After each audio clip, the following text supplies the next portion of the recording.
जय परम मंगलमय श्री भगवत भगवान की प्रत्यक्ष वाणी का श्रवण कर हम सब जन जीवन को सफल एवं कृतार्थ बना रहे हैं। प्रातःकालीन सत्र में आपने श्रवण किया जरासंध के साथ भीमसेन की युद्ध हुई। परीक्षित हुई युद्ध 27 दिन तक चला। कभी जरासंध पछाड़ता है, कभी भीमसेन पछाड़ते हैं। दोनों में मल्लयुद्ध चल रहा है।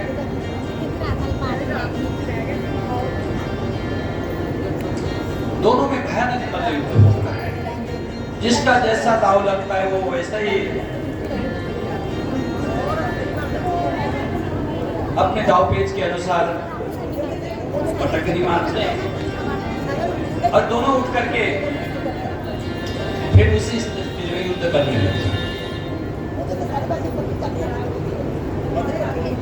हमने प्रातःकालीन पावन वेला में श्रवण किया है कि जरासंध की यहाँ भगवान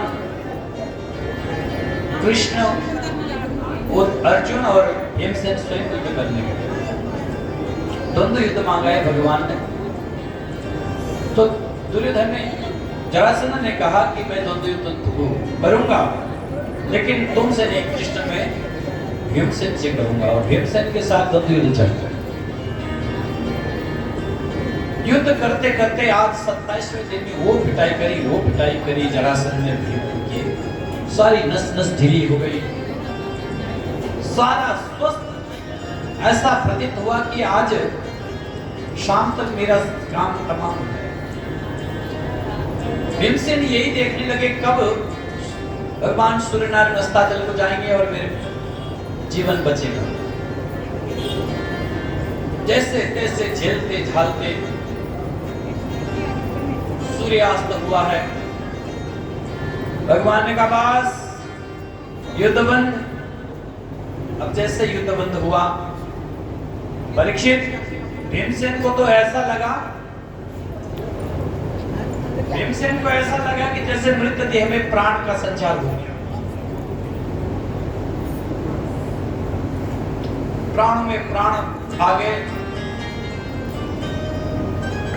रात्रि को भोजन करके विश्राम करने गए।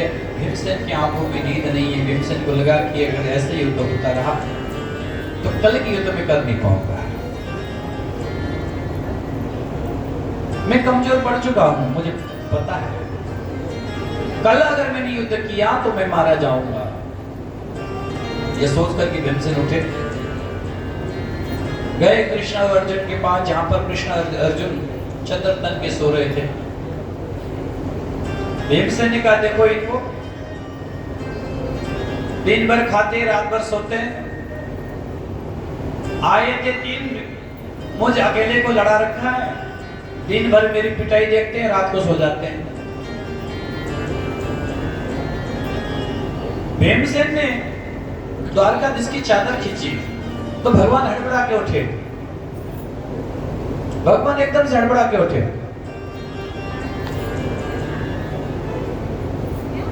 भीमसेन दादा कल युद्ध नहीं करना है। अरे सो जाइए जाकर के, कल युद्ध करना है। भीमसेन ने कहा कन्हैया मैं कल युद्ध नहीं कर पाऊंगा। अगर मैंने कल युद्ध किया तो जरासंध के द्वारा मैं मारा जाऊंगा, निश्चित है। भैया मेरा सारा शरीर टूट चुका है। भीमसेन भगवान को लगा के लगता है दादा की अकल ठिकाने में आ गई। भगवान कहा अरे दादा आप तो योद्धा हैं, आप तो पहलवान हैं। तो भीमसेन बोले नाना कन्हैया यानी मेरी सारी पहलवानी उतार दी। हेलो, मेरा कहना मानो, रात्रि को भाग चलते हैं तभी मैं बच पाऊंगा, अन्यथा किसी भी हालत में कोई बचूंगा नहीं। भगवान ने कहा दादा आप तो इतने जल्दी डर गए। अच्छा दादा, आप युद्ध करते हुए इतने मस्त हो जाते, इतने मस्त हो जाते, कम से कम हमें भी तो देख लिया करो, हम भी तो योद्धा है, हम भी तो जानते हैं दाव पेच कम क्या करना है। लेकिन दादा आप तो हमारे ओर देखते ही नहीं और युद्ध करते रहते हैं। अच्छा दादा कोई बात नहीं, इतने दिन आपने अपने पर युद्ध किया, कल मेरे कहने पर युद्ध करो। भीमसेन ने कहा कन्हैया शक्ति होगी तब मैं युद्ध करूंगा। तो भगवान ने कहा अच्छा दादा इधर आओ। अपने अमृत श्रावणी हाथ को जैसे भीमसेन के शरीर पर फेरा, परीक्षित भीमसेन को ऐसा लगा कि कोई जादुई हाथ फेरी है और सारा दर्द अचानक गायब हो। भीमसेन तो प्रसन्न हुए। भीमसेन ने कहा कन्हैया लगता तेरे हाथ में जादू है भाई, तेरे हाथ फेरते ही मेरा शरीर का दर्द गायब हो गया। भीमसेन ने कहा कन्हैया तू कहता है तो कल की युद्ध और करेंगे। बस दादा कल का युद्ध जब करो तो मेरी ओर देखना। ठीक है तुमको भी देख लेंगे। हमारा युद्ध होने लगा। तो कल सुबह हुई प्रातःकालीन, दोनों मल्लशाला में कूद पड़े अखाड़े में। अब तो महाराज एक आप पशु में शत्रु बन के टूट पड़े हैं। कभी भीमसेन पछाड़ते हैं तो कभी जरासंध उठा के पटकता है। अब की बार भीमसेन को याद आया, ओ कन्हैया ने कहा था कि मेरी ओर देखना। तो जैसे भगवान की ओर देखा तो भगवान ने एक तिनका उठाया और तिनका बीच में से चीर दिया और दोनों तरफ फेंक दिया। फिर दूसरी बार भी फिर वैसे किया, तिनका उठाया बीच में से चीरा और दोनों तरफ फेंक दिया। भगवान के इशारे को समझ गए। भीमसेन को लगा कि ये ऐसे ही मरेगा। अब की बार ऐसी पटकनी मारी जरासंध को, भीम ने चित खा करके गिर पड़ा। एक पैर से जरासंध के एक पैर को दोनों पैरों से दबा लिया और दूसरे पैर को दोनों हाथों से उठा लिया और मारा जोर का झटका दिया। गुदता पाटया मासा शाखा विव महागजर, जैसे मदमदन का हाथी वृक्षों को बीच में से चीर के फाड़ देता है, ऐसे जरासंध को बीच में से फाड़ दिया भीमसेन और दोनों तरफ फेंक दिया। भीमसेन प्रसन्न हो गए, बस बस बस मर गया, जरासंध मर गया। अब अभिवादन करने के लिए उधर भगवान की तरफ खुश होकर के देख रहे थे। इतने में यूं यूं यूं आया, जुड़ गया, फिर खड़ा हो गया। भीमसेन ने मुड़ के देखा, इसको तो मैंने चीर दिया था, अभी दोबारा से टूट गया। ये भगवान ये कैसे मरेगा। फिर युद्ध होने लगी, पटकनी चलने लगी। अब की बार फिर भगवान की तरफ देखा तो भगवान ने धीरे से तिनका उठाया, बीच में से चीरा और दोनों को विपरीत दिशा की तरफ फेंक दिया। अब भीमसेन समझ गया, ओहो मैंने सीधी दिशा में फेंकी है, इसको पलट के फेंक दी। समझ गए। अब की बार दाव पेच लगाई, चित खा के गिर गया जरासंध। तुरंत भीमसेन ने बीच में से अब की बार फिर दो टुकड़े कर दिए और दोनों को विपरीत दिशा की ओर फेंका। इतने में आकाश से पुष्प वृष्टि हुई, देवता प्रसन्न हो गए। देवताओं ने पुष्टि कर दी कि अब जरासंध मर चुका है। अब तो भीमसेन प्रसन्न हो गए और जाकर के द्वारिकाधीश ने दादा भीमसेन को थपथपाया, दादा आज तो अपनी कमाल करते, इतना बड़ा जरासंध को मार दिया। तब भीमसेन बोले कि नहीं ये सब आपका ही कमाल है, अगर आपने ना बताया होता तो मैं भीमसेन को नहीं, वो जरासंध को नहीं मार सकता। डरता रोता बिलखता हुआ सहदेव आया। सहदेव आकर कहने लगा, भगवान मेरे से गलती, मेरे से तो कोई बैर विरोध नहीं है, ये तो मेरे पिता का बैर था, भगवान मुझे क्षमा कीजिएगा। भगवान ने कहा, सहदेव इसमें तुम्हारा कोई कसूर नहीं है और ये धर्म युद्ध है, इसमें दोनों की युद्ध थी, एक मारे गए, एक ने जीत लिया, बात खत्म हो गई। एक काम करो, तुम्हारे पिता ने 20,000 राजाओं को कैद कर रखा है, उन राजाओं को मुक्त करो। भगवान के आदेश पाते ही सहदेव ने जाकर के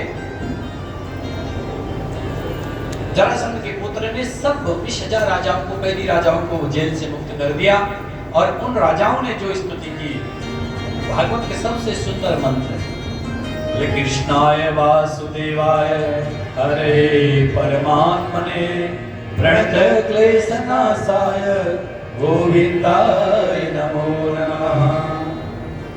हे कृष्ण, हे वासुदेव, हे हरि, हे परमात्मा, प्रणत जन के दुखों को दूर करने वाले हे गोविंद आपको नमस्कार है। बड़ी दिव्य स्तुति देवताओं ने, वो राजाओं ने की। भगवान ने कहा राजाओं अब आप लोग मेरी बात ध्यान से सुने।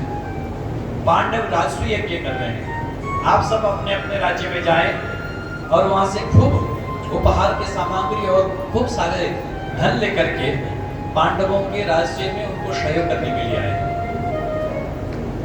तो सब राजाओं ने एक साथ स्वीकार किया कि प्रभु आपकी आज्ञा का हम सब पालन करेंगे, अवश्य हम सब ये किए करेंगे।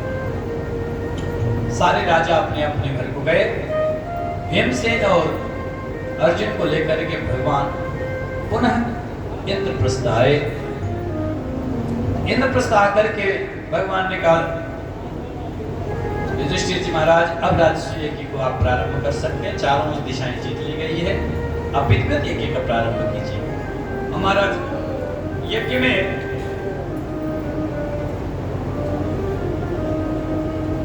सबके लिए कार्य बांट दिया गया।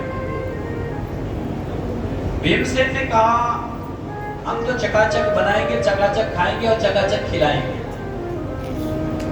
भीम महासनाध्यक्षो धनाध्यक्षो शूरदा, भोजन के अध्यक्ष भीम को बना दिया गया।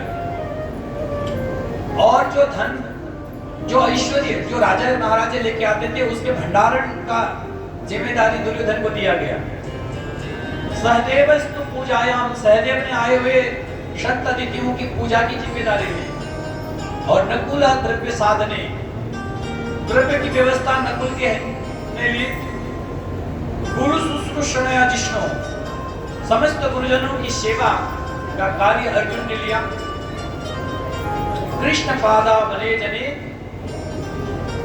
और महाराज युधिष्ठिर और स्वयं द्रौपदी यज्ञ के यजमान बने। और दानाध्यक्ष और दान के अध्यक्ष बना दिया गया कर्ण। कर्णदानी है, खूब दान देते हैं। लेकिन जब दुर्योधन दान के लिए स्वीकृति प्रदान करता तभी दान करते हैं। भगवान जानते थे कि दुर्योधन के हाथ में एक ऐसी रेखा है, पांडवों के वैभव को देख करके चलेगा और जो 1000 रुपए मांगेगा उसको 2000-3000 दे देगा, ताकि इनके भंडार जल्दी खाली हो जाए, इनकी बेइज्जती हो जाए। जल्दी जल्दी देगा, ज्यादा देगा तो पीछे से जितना देगा उसका कई गुना आएगा। इसलिए भगवान ने दुर्योधन को उस स्थान में बैठा दिया जहां ये लुटाता रहे। जितना धन पांडवों का लुटाएगा उससे कई गुना धन पांडवों को आएगा, तो चारों ओर पांडवों का नाम ही नाम होगा। इसलिए भी दुर्योधन को धन का अध्यक्ष हो गया। और महाराज सब व्यवस्था हो गई, पांडवागण के यज्ञ मंडप तैयार हो गई, सब सज गया है।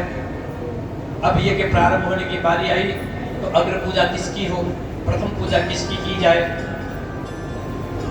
तो तुरंत सहदेव ने उठ करके कहा कि अग्र पूजा तो भगवान द्वारकाधीश की होनी चाहिए। सब राजा बैठे हुए हैं वहां पर। भीमसेन भीष्म पितामह ने कहा कि अग्र पूजा की योग्य अधिकारी तो द्वारकाधीश ही है। ये सहदेव ने जो प्रस्ताव किया है वो प्रस्ताव बिल्कुल मैं अनुमोदन करता हूं कि अग्र पूजा द्वारकाधीश की होनी चाहिए। सभी ने सहर्ष स्वीकार किया, लेकिन महाराज शिशुपाल से रहा नहीं गया। खड़ा होके बोलने लगा, हे सभासदों, हे राजे महाराजों, आप सबकी बुद्धि मारी गई है, मति मारी गई है क्या? है? क्या हो गया आप लोगों को? अब इस देश में कोई ऋषि मुनि संत महात्मा नहीं बचे जिनकी अग्र पूजा हम कर सके। सबने कहा भाई क्या हो गया, द्वारकाधीश की अग्र पूजा हो रही है। बोला अरे जिसकी माता पिता का ठिकाना नहीं है, जो युद्ध करते करते युद्ध मैदान से भाग जाए, जिसकी चारों ओर निंदा हो रही हो, ऐसे आदमी का घर पूजा करोगे? राम राम राम। एक बालक ने प्रस्ताव किया और एक वृद्ध ने अनुमोदन कर दिया और तुम सबने मान लिया। मैं नहीं मानता। भीमसेन उनके खड़े हो गए, हे दुर्योधन, हे शिशुपाल, अपने वाणी को लगाम दे, अन्यथा तेरा जीभ भी चुनूंगा। इतना कह ही रहे थे कि युधिष्ठिर स्वयं भगवान खड़े हुए। भगवान ने उनके कहा, दादा ये हमारे आपसी झगड़ा है, आपसी मामला है, आप ना आए बीच में, ठीक कोई बात नहीं, बोलने दो इसको। मैंने इसके मां को वचन दिया है 100 गाली तक मैं सुन लूंगा। शिशुपाल में खड़े फिर खड़ा हो गया, अरे क्या मेरी बात रखते हो? अरे थोड़ी सी तो लोक मर्यादा की बात करो। इस ग्वाले की पूजा करोगे जो जीवन भर गायों के पीछे पीछे डोलता बन में फिरता रहा? राम राम राम राम, क्या हो गया तुम सबको? अब गाली देते देते महाराज 100 गाली पहुंच गई शिशुपाल की। भगवान उठ के खड़े हुए, हे शिशुपाल बस सावधान, तेरी मां को मैंने जो वचन दिया है वो वचन पूरा हो चुका है। अब एक गाली भी आगे सहन नहीं करूंगा। लेकिन महाराज शिशुपाल तो जला भुना हुआ था, उसने फिर गाली दिया। भगवान ने चक्र सुदर्शन को आदेश दिया। चक्र सुदर्शन ने जाकर के शिशुपाल के सर धड़ से अलग कर दिया। जैसे सर धड़ से अलग हुआ, एक तेज निकला शिशुपाल के शरीर से, वो तेज आकर के भगवान के चरण में समाई। मित्र में तंत्र वक्त्र भी खड़ा हो गया, हे राम राम, भारी सभा में इस प्रकार से अपमान किया जा रहा है राजाओं का, देखो इस बेचारे शिशुपाल को मार दिया। भगवान ने कहा, चक्र सुदर्शन इधर भी जाइए। चक्र सुदर्शन उधर भी गए और जाकर के उसका भी का भी सर धड़ से अलग कर दिया। उसका भी तेज आया, तेज आकर के भगवान द्वारकाधीश के चरणों में समाई था। परीक्षित से रहा नहीं गया। परीक्षित ने पूछ लिया कि भगवान ये दोनों दुष्ट थे, दोनों रोज भगवान को गाली देते थे, और आज ये जब गए हैं तो इनके शरीर से तेज भगवान के चरणों में कैसे चला गया? इनकी दिव्य आत्मा कैसे भगवान तक पहुंची? तब सुखदेव जी बोले, राजन ये और कोई नहीं, भगवान के आदि पार्षद जय और विजय थे। सरकारी श्रापों से 3 जन्म के लिए राक्षस बने थे। आज वो मुक्त राक्षस देह से मुक्त होकर के अब ये भगवत धाम को चले गए। पहला जन्म में ये बने हिरण्याक्ष और हिरण्यकशिपु, और भगवान वराह और नृसिंह ने आकर के दोनों का उद्धार किया। फिर दूसरे जन्म में ये बने रावण और कुंभकर्ण, भगवान श्री राम बन के आए और इनका उद्धार किया। अब की बार ये शिशुपाल और दंतवक्त्र बन के आए थे, अब की बार भगवान श्री कृष्ण ने इनका उद्धार कर दिया। इस प्रकार से 3 जन्मों के पिछड़े हुए जो द्वारपाल थे, आज भगवान के भगवत धाम को चले गए। परीक्षित इतना सुन करके परीक्षित करते तो गुरुदेव और इस सुंदर भगवान की लीला है। फिर यज्ञ का क्या हुआ? बोले फिर यज्ञ में भगवान का अग्र पूजा किया गया। अग्र पूजन करके पुनः यज्ञ प्रारंभ हुआ। जब यज्ञ संपूर्ण हुआ, यज्ञांत स्नान करने के लिए युधिष्ठिर और द्रौपदी ने यज्ञांत स्नान करने के बाद मय दानव के द्वारा बनाया हुआ वो माया के भवन में खड़े थे। नीचे से दुर्योधन वहां से निकला।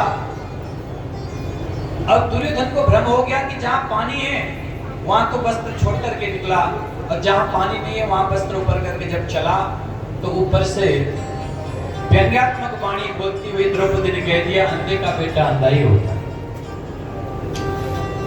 महाराज ये बात तो बड़ी छोटी थी, लेकिन इसी बात ने महाभारत के बीच भी रोक दिया। भगवान ने इसी यज्ञ में महाभारत का बीज भी डाल दिया ताकि महाभारत होगी। तो ये राजे महाराजे इतने सारे दुष्ट हैं, उन दुष्टों को मैं ढूंढने कहां जाऊंगा? इन सबको एकत्रित करके एक ही जगह में समाप्त कर दूंगा। ऐसा सोच करके भगवान ने महाभारत के बीज डाल दिया। दुर्योधन ने ये सुना अंधे क्या बेटा अंधा ही होता है, ऊपर की ओर देखा तो द्रौपदी खिलखिला के हंस पड़ी। तुरंत दुर्योधन ने कहा, देवी तुमने मेरी मजाक उड़ाया है, मेरा अपमान किया है, मेरे ऊपर हंसती हो। भारी सभा में अगर मैंने तुम्हें लज्जित नहीं किया तो मेरा नाम ही दुर्योधन नहीं। हमारा उसने भी प्रतिज्ञा किया। वही बाद में जाकर के महाभारत का कारण बना, महाभारत का बीज बना और महाभारत में बहुत सारे राजाओं की साथ साथ में कई लोगों के उद्धार हुए। मायावी साल्व का भी उद्धार किया है। यहाँ पर साल्व भी एक बार द्वारका में आक्रमण करने आया था अपनी मायावी विद्या के द्वारा, तो भगवान ने उसको भी परास्त करके उसका भी उद्धार किया। अब सुखदेव जी ने कहा, राजन अब तुम भगवान के परम मित्र सुदामा का चरित्र सुनो। अच्छा गुरुदेव, अब वहां तक पहुंच गए हैं क्या हम कथा सुनते सुनते? बोले हाँ परीक्षित, अब कथा वहीं पहुंच रही है जहां पर द्वारकाधीश का परम मित्र सुदामा जी का कथा है। तो सुनो गुरुदेव, मुझे सुनने की बड़ी इच्छा है। तो सुखदेव जी कहने लगे, सुनो परीक्षित, कृष्णस्यासि सखा कश्चित् ब्राह्मणो ब्रह्मवित्तमा विरक्त इंद्रियार्थेषु प्रशांतात्मा जितेंद्रिय। परीक्षित, भगवान कृष्ण के एक मित्र थे, सखा थे, वो ब्राह्मण थे, ब्राह्मणों में भी उत्तम ब्राह्मण, और विरक्त इंद्रिय, इंद्रियों से विरक्त थे, बड़े त्यागी थे, तपस्वी थे, यशस्वी थे, और इंद्रिय इतना ही नहीं, परीक्षित प्रशांत आत्मा, बड़े शांत स्वभाव के थे। यहाँ पर विशेषण लगाया, शांत में प्रशांत का विशेषण दिया, प्र का विशेषण दिया, उपसर्ग दिया। क्यों? बोले शांत तो कभी कभी अशांत भी हो सकता है, शांत तो कभी कभी विचलित भी हो सकता है, लेकिन वो प्रशांत थे, वो कभी विचलित नहीं होते, कभी अशांत होते ही नहीं थे। और बोले जितेंद्रिय, इंद्रियों के ऊपर विजय पाया हुआ था, कोई भी इंद्रिय उनको कभी अपने विषयों की ओर खींच नहीं सकती, अपने विषयों पर कंट्रोल था। इतना विशेषण लगाने के बाद नाम नहीं लिया यहाँ पर सुदामा जी का, विशेषण ही विशेषण से कह दिया कि भगवान कृष्ण के कोई मित्र थे, ब्राह्मण थे, ब्राह्मणों में उत्तम थे, प्रशांत थे, धीर गंभीर थे, तपस्वी थे, त्यागी थे, लेकिन ये नहीं कहा कि सुदामा थे। क्यों? संस्कृत में एक जगह आती है कि जो श्रेष्ठ पुरुष होते हैं उनका नाम लेना भी पाप है। श्रेष्ठ पुरुष का नाम नहीं ग्रहण करना चाहिए, अपने से बड़ों का। तो यहाँ पर सुखदेव जी को लगता है कि सुदामा जी मेरे से भी बहुत बड़े हैं भगवान के, इसलिए मैं इनका नाम लूंगा नहीं, विशेषण से ही इनकी बात कह दूंगा।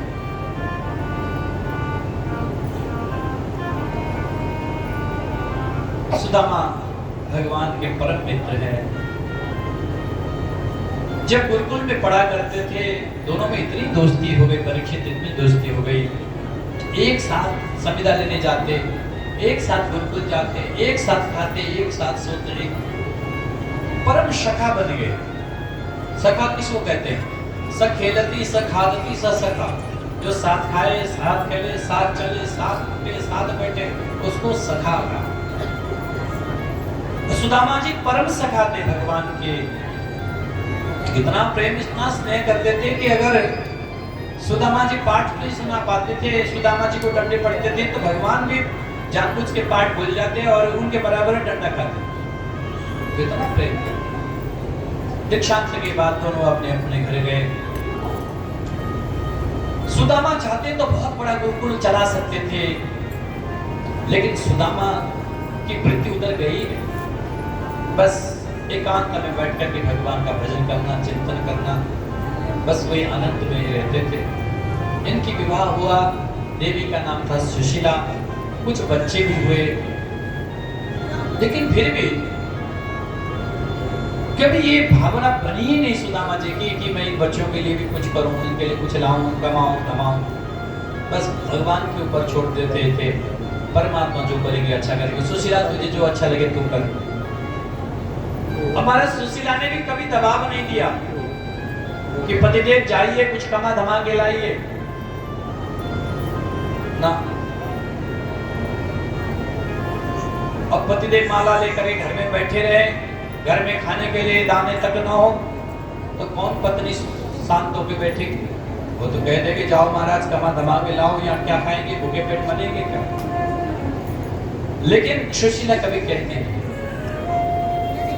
भले स्वयं 4 घरों में याचना करनी चल जाती है, वहां से जो अन्न मिल जाता है उसको लेके आती है और लाकर के उससे जितने दिन चल जाता है उतने दिन चला लेती है। और उसके बाद जिस दिन अनाज खत्म हो जाता है अन्न, उस दिन बटलोई में पानी बैठा देती है कि एक पत्थर डाल देती है और नीचे से आग लगाती रहती है। बच्चे कहते हैं माँ भूख लग रही, भूख लग रही। सुशीला कहती है बेटा पक रहा, पकेगा अभी खा लेना। हमारा बैठते इंतजार, बच्चे इंतजार करते करते सो जाते, ऐसे कई दिन निकल जाते। लेकिन सुशीला ने कभी पतिदेव को ये नहीं कहा पतिदेव जाइए कमा धमा के तो लाइए। पति के सुख में ही सुखी है, आनंदित है।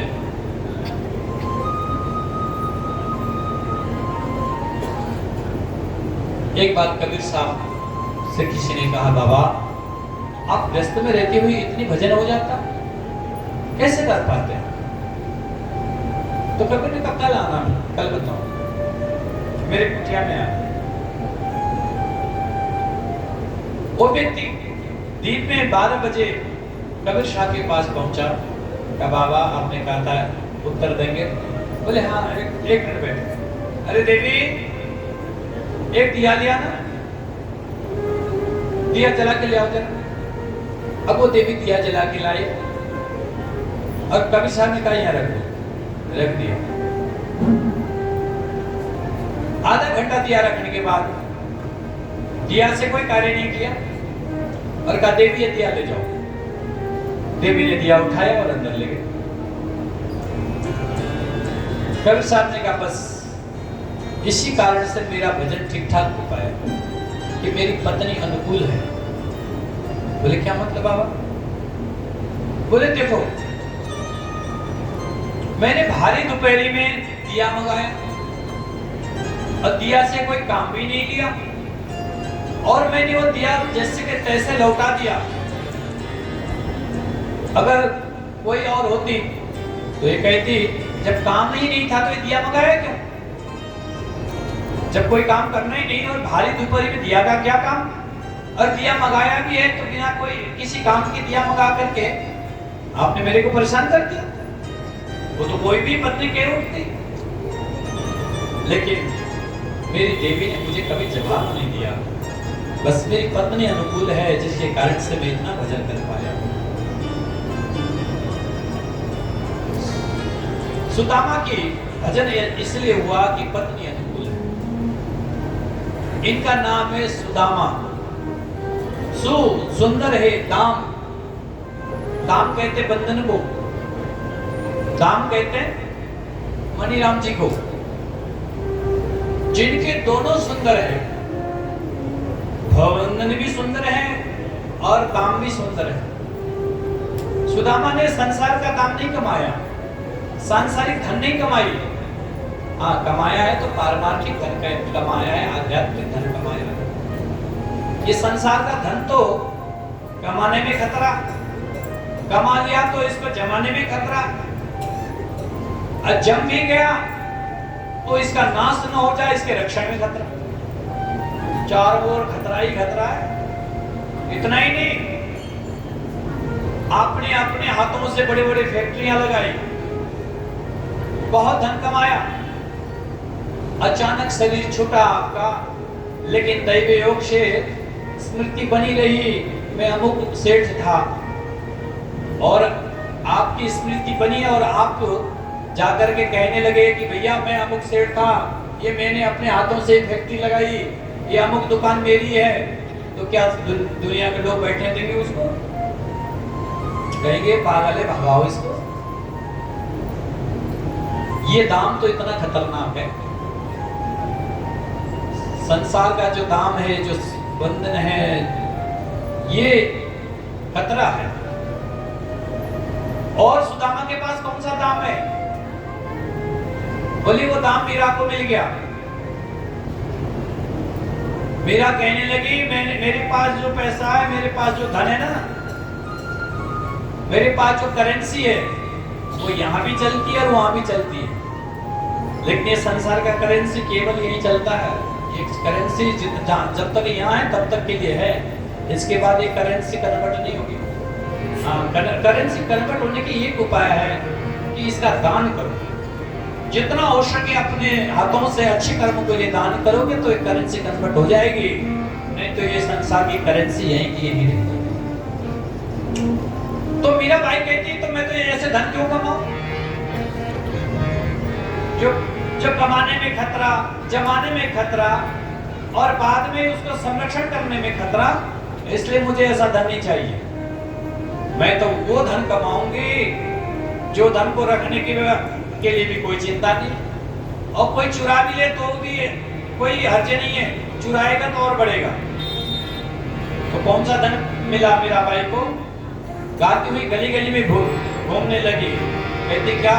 पायो जी मैंने राम रतन धन पायो, पायो जी मैंने राम रतन धन पायो।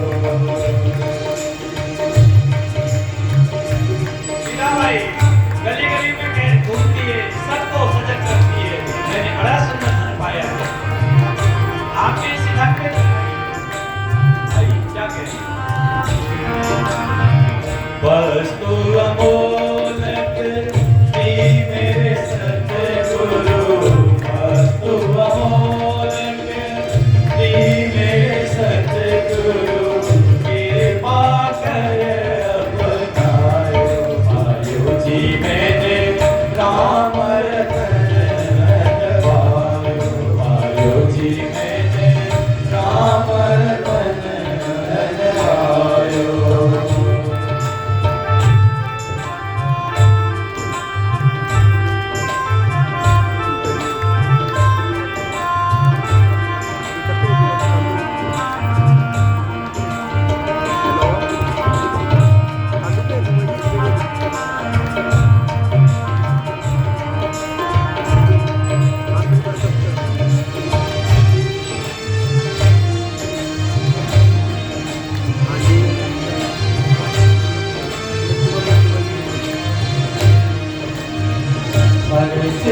कोई तोरण लूटे, खर्चे न कोई तोरण लूटे, दिन दिन बढ़त पायो, पायो जी मैंने दिन दिन बढ़त पायो, पायो जी मैंने राम रतन धन पायो, पायो जी मैंने राम रतन धन पायो।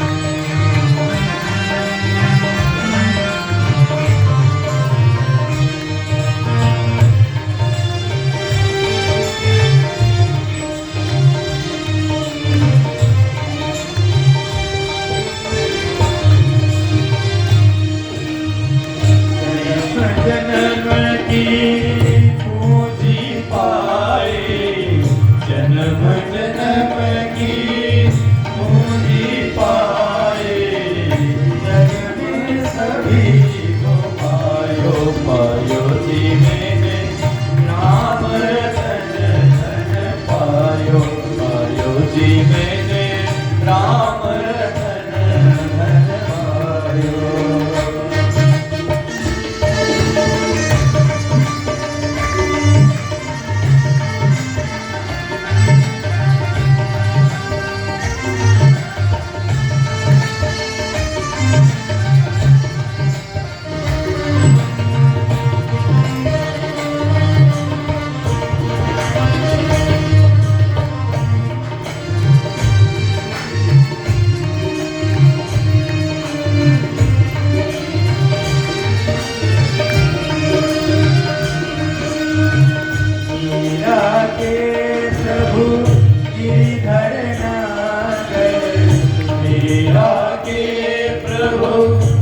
श्रीधर नागर हर्ष हरस जस गायो पायो जी मैंने राम रतन धन पायो पायो जी मैंने राम रतन धन पायो पायो जी मैंने राम रतन धन पायो पायो जी मैंने राम रतन धन पायो। बोले भागवत भगवान की जय। मीरा कहती मैंने तो धन पाया है जो धन को न तो खरीदने की डर है न तो चोरों से बचाने की आवश्यकता है, और जो जितना उस धन को गाएगा उससे कई गुना उसको फल मिलेगा, इसलिए ऐसे धन मिलेगा। वही धन सुदामा जी के पास है बस, इसलिए सुदामा है नाम। सुदामा को तो किसी चीज की आवश्यकता नहीं, फिर भी सुशीला को थोड़ा सा जीवन चलाने के लिए थोड़ी धन की आवश्यकता है। भगवान ने सोचा ये मेरा मित्र तो आने वाला नहीं है, मुझे ही कुछ करना पड़ेगा। अब आप कहेंगे इतने दिनों बाद भगवान को भी याद आया, क्या इससे पहले अपने मित्र की याद नहीं है? इससे पहले भी तो याद आ जाना चाहिए था, आज याद आया भगवान को मित्र की। आज याद इसलिए आया, ये हालांकि शास्त्रों में क्या उद्धृत नहीं है, लेकिन किसी महापुरुष ने श्रवण कराया है। आज इसलिए याद आया भगवान को, भगवान ने सोचा अब अति हो गया, आज मुझे ही कुछ करना पड़ेगा। जब कृष्ण और सुदामा इतने प्रेमी है, इतने स्नेही है, तो एक सुदामा के ऊपर आरोप है कि सुदामा अकेला ही चना खा गए। ये सबने सुना है। कृष्ण की भाग्य हिस्से के चना भी सुदामा खा गए और इसलिए सुदामा दरिद्र हो गए। बात कुछ और है। बोले एक दिन दुर्वासा जी याचना करते करते सुदामापुरी पहुंचे और सुदामा के घर में याचना किया, भिक्षाम देहि भिक्षाम देहि। अंदर से भागी भागी सुशीला आई। सुशीला ने कहा महाराज मेरे घर में तो कुछ नहीं है, तो इसलिए महाराज आप श्राप मत दें। तो दुर्वासा ने कहा कोई बात, सॉरी हाँ, ये सांदीपनि गुरुकुल की बात है। सांदीपनि गुरुकुल में महर्षि सांदीपनि की पत्नी है बाहर आई। दुर्वासा ने भिक्षा याचना की, लेकिन कुछ है नहीं। क्यों? क्योंकि जितना अनाज विद्यार्थी भिक्षा करके आए थे वो सब बना दिया गया, सब भोजन पा चुके हैं, अब अंदर कोई अन्न नहीं है। माने कृष्ण और सुदामा को कहा कि आप दोनों को जंगल जाना है, जंगल से समिधा लानी है, उसके लिए 2-3 मुट्ठी चना की एक पोटली बना दी और पोटली रख दिया। माँ अपने काम के लिए गई, इतने में दुर्वासा जी याचना करते हुए आए, भिक्षाम दे। सांदीपनि की पत्नी माँ बाहर आई, बोला गुरुदेव अभी तो घर में अन्न कुछ है नहीं, सब पूर्ण हो चुका है, जितना आया था वो समाप्त हो गया, अब शाम के लिए फिर याचना करने जाएंगे, जो आएगा फिर उससे बनेगा। दुर्वासा ने कहा कोई बात नहीं माँ, यहाँ नहीं है तो हम तो याचक के कहीं भी मांग लेंगे। दुर्वासा जी थोड़ी सी आगे गए, दिमाग में आया ऐसा कैसा हो सकता है, महर्षि सांदीपनि का इतना बड़ा गुरुकुल जिसमें अन्न ही ना हो। ध्यान लगाना पड़ेगा, देखना पड़ेगा। और महर्षि दुर्वासा ने ध्यान लगा के देख लिया, ओहो पोटली में चना भरा हुआ है, और मुझे तुम मना कर दिया देने से, और घर में पोटली में चना है। तो तुरंत श्राप दिया दुर्वासा ने कि जो भी इस चने को खाएगा वो जीवन भर दरिद्र बनेगा। ये बात पीछे से सुदामा जी ने सुन लिया। सुदामा भागे, दुर्वासा श्राप देके चले गए। सुदामा को पता चल गया ये पोटली का चना जो भी खाएगा वो जीवन भर दरिद्र बनेगा। जैसे पहुंचे, माँ ने कहा बेटा ये चना पड़ा है, ये चना ले जाओ और लकड़ी बीनने के बाद जब भूख लगे तो खा लेना, फिर समय से घर आ जाना। कृष्ण सुदामा उस चने की पोटली को लेकर के जंगल की ओर गए। सुदामा ने सोचा अरे मैं तो एक ब्राह्मण हूं, मैं दरिद्र हो जाऊंगा तो भी चलेगा, मुझे कोई बहुत बड़ा काम नहीं करना है, लेकिन अगर मेरे मित्र ने चने खाए तो उसको तो बहुत बड़ा कार्य संसार के लिए करना है, वही दरिद्र हो गया तो सारा कार्य विफल हो जाएगा। इसलिए मैं किसी भी कीमत में ये चना मैं श्री कृष्ण को नहीं दूंगा। झंझावात हुई, झंझावात में दोनों मित्र फंसे। सुदामा चना चबा रहे, खा रहे। कृष्ण कह रहे अरे भैया सुदामा वो चना लाए थे कहाँ है? वो चना आना नहीं है, वो गिर गया नीचे। लेकिन पुत्र पुत्र खाए जा रहे हैं। मन में बड़ी पीड़ा हो रही है, अगर मैं इस चना इसको दूं तो ये दरिद्र बन जाएगा, तो काम गड़बड़ हो जाएगा।